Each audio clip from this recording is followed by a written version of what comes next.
The voice of doubt is paralyzing your faith. Today, we're going to learn how to silence it, not with noise, but with the quiet power of divine habit. Because the abundant life you yearn for isn't just a distant promise. It's a daily discipline, waiting to be unleashed within you. A life of purpose and peace that begins not with a grand gesture, but with the small, consistent choices you make every single morning. This isn't about chasing fleeting success as the world defines it. It's about architecting a life of true fulfillment, brick by brick, guided by a divine blueprint. We often believe that a breakthrough moment will magically transform our struggles. That a sudden burst of inspiration, or a stroke of luck, is what separates the thriving from the striving. But the truth, a profound truth often overlooked, is that genuine transformation isn't a singular event. It's the cumulative result of quiet, persistent acts of faith and discipline. It's the silent cultivation of habits that honor God and empower your spirit, allowing His grace to flow through your consistent effort. This path isn't reserved for the exceptionally gifted or the endlessly fortunate. It is available to every single one of us who dares to believe that our daily routine can be a sacred act of building, a testament to God's unwavering presence in our lives. Think for a moment about David, a man in his late 30s, a dedicated father and husband who felt perpetually overwhelmed. His days often began with a frantic rush, dictated by the urgent demands of others, leaving him feeling reactive and drained by noon. He loved his family, he believed in God, but the spiritual disciplines he knew were important often fell by the wayside, replaced by endless to-do lists and the buzzing notifications of his phone. He yearned for clarity, for a sense of control over his time and his thoughts. But every attempt to establish a consistent routine seemed to crumble under the weight of unforeseen circumstances, or simply a lack of sustained motivation. He felt like he was constantly bailing water out of a leaky boat, never truly moving forward, always just trying to stay afloat. This isn't an uncommon feeling, is it? Many of us find ourselves in similar currents, caught in a relentless cycle of intention without execution, of dreams deferred by the tyranny of the immediate.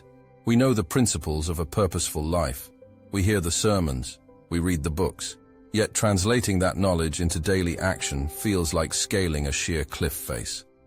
But what if the very things that seem to be holding us back, the distractions, the procrastination, the feeling of being overwhelmed, are actually opportunities to forge a deeper, more resilient faith? What if the struggle itself is the raw material for building a life that truly reflects God's purpose for us?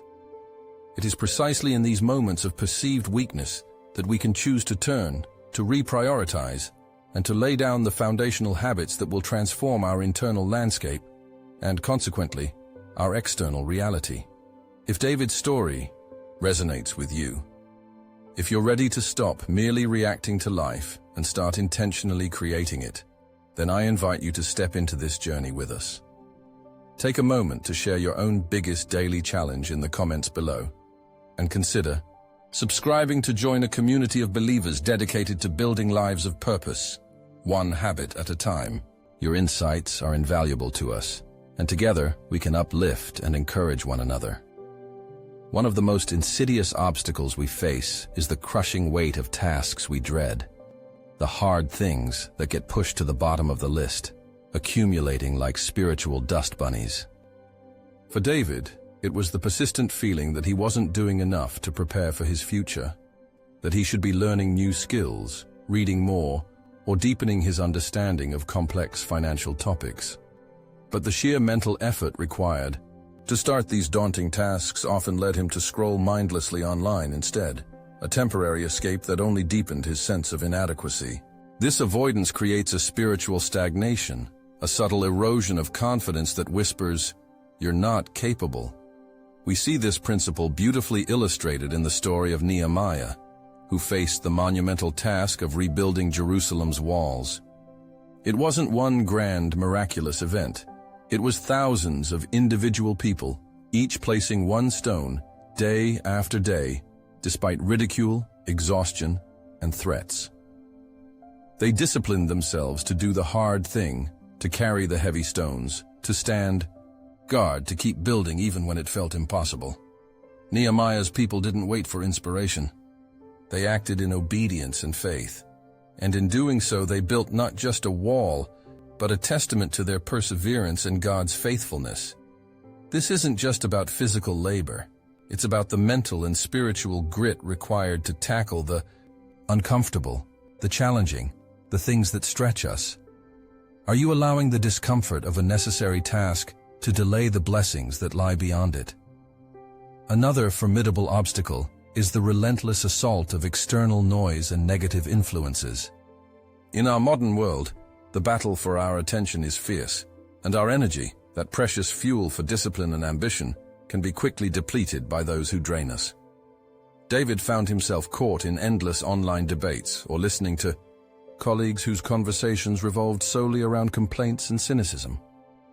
He recognized that these interactions, though seemingly minor, chipped away at his spirit, leaving him less motivated to pursue his own goals, less open to divine inspiration. The surprising revelation here is that protecting your energy isn't selfish. It's a sacred act of stewardship. Just as a gardener carefully selects which plants to cultivate and which weeds to remove, so too must we be intentional about our spiritual ecosystem. The Apostle Paul, in his letter to the Corinthians, urged them to be careful how you are building. 1 Corinthians 3:10. This isn't just about the work you do. It's about the environment you cultivate around your soul. He wasn't suggesting isolation, but discernment. It means choosing wisely who you spend your time with, whose voices you allow to influence your thoughts, and what information you consume. It's about creating boundaries, even with well-meaning individuals, when their presence consistently diminishes your spiritual vitality. This isn't about judging others. It's about safeguarding your own capacity to serve God and fulfill your calling. How much of your precious mental and emotional energy are you unknowingly surrendering to voices that do not uplift, inspire, or challenge you towards growth? The true turning point in David's journey, and indeed in any spiritual transformation, arrived when he understood that these habits weren't just about personal improvement. They were acts of worship, expressions of his faith. He realized that waking early to plan his day wasn't just about productivity. It was about honoring God. With his first fruits of time, seeking divine guidance before the chaos of the world consumed him. This became his daily altar of intention. He began to view his daily work, even the difficult parts, not as a burden, but as a crucible for character, a space where God could refine his patience, his resilience, and his trust. This profound shift in perspective is rooted in the biblical truth found in Colossians 3:23. Whatever you do, work at it with all your heart, as working for the Lord, not for human masters. This isn't merely a suggestion for employees. It's a radical call to view every single action, every small discipline, every choice to face a fear or speak truth, as an offering to something far greater than ourselves. It transforms routine into ritual, obligation into devotion. What was once mundane becomes sacred. David started to see his healthy eating and exercise not just as physical needs, but as caring for the temple of the Holy Spirit. 1 Corinthians 6:19-20. This internal transformation is where true freedom lies, not in the absence of challenges, but in the presence of a purpose that transcends them. It's about recognizing that God isn't just in the grand miracles. He is in the quiet, consistent cultivation of a spirit that seeks to honor him in every detail. With this renewed perspective, David's life began to take on a profound new shape. He wasn't just doing habits. He was cultivating a spiritual garden within himself, tending to each seed of discipline with prayer and intention. He spoke of how the simple act of writing down his goals each morning, even small ones, felt like planting seeds of promise, watching them grow as he consistently tracked his progress. This wasn't merely a task. It became a conversation with God about his aspirations, a tangible expression of faith in action. He recounted a specific instance where he had committed to learning a new software program for his work, a daunting prospect he had avoided for months. Instead of procrastinating, he decided to dedicate just 20 minutes to it each morning, right after his quiet time. Initially, it felt forced, but soon that consistent, small effort became a powerful current, pulling him forward. Within 2 months, he not only mastered the software, but discovered a passion for problem-solving he never knew he possessed, leading to a significant promotion he hadn't even sought. This wasn't just about career advancement. It was about the profound understanding that God uses our diligent, consistent efforts to reveal new pathways and expand our capacities in ways we could never imagine. Our small acts of obedience, when consistently applied, unlock a vast reservoir of divine potential within us, allowing us to bear fruit that extends far beyond our initial expectations. It's a testament to the truth that consistency isn't just about output, it's about transformation. So, how do we begin this journey of cultivating a life of divine habits? It starts with intentionality, much like an architect meticulously designing a blueprint before laying the first stone. First, identify one single habit from the 10 we've discussed that resonates most deeply with your current struggle, the one that feels like the most crucial missing piece in your spiritual foundation. Perhaps it's waking early to claim your mornings for prayer and planning, or committing to finish one small, dreaded task each day. Second, dedicate yourself to this one habit for a full 30 days. Not perfectly, but consistently. Don't aim for immediate mastery. Aim for relentless iteration. When you falter, and you will, simply return to it the next day without judgment. This isn't about guilt. It's about grace and perseverance. Third, infuse each habit with spiritual significance. When you choose to speak truthfully, even when uncomfortable, remember you are reflecting the character of Christ. When you protect your energy, remember you are safeguarding the vessel God uses for His work. When you face a fear, remember that courage is not the absence of fear, but action in the face of it, trusting God to be your strength. This isn't merely self-improvement, it is soul sculpting, a deliberate act of co-creation with the divine. The vision is not just a better version of yourself, but a life fully aligned with God's purpose, where every action becomes an affirmation of faith and every challenge an opportunity for deeper reliance on Him. As we consolidate this journey, remember that the habits we've discussed are not rigid rules, but living principles, like the fertile soil of a spiritual garden. They are meant to be cultivated, nurtured, and adapted to the seasons of your life.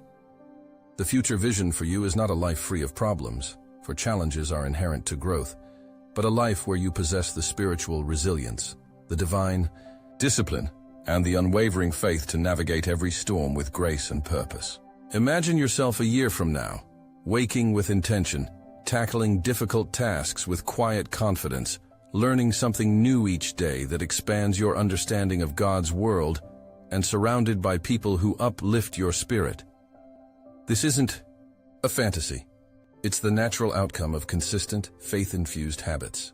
It's the life David is now living, a life of profound peace and productivity, not because his circumstances changed, but because he changed his approach to them, one habit at a time.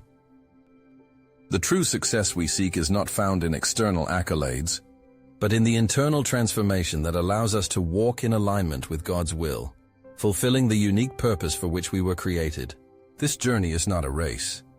It is a pilgrimage, and every step, every conscious choice, is a step closer to the abundant life Christ promised. If this message has resonated with you, if it has stirred a desire to cultivate these life-giving habits, then I encourage you to take a moment. Share your personal reflections or a specific habit you're committing to in the comments below. Your story might be the very encouragement someone else needs.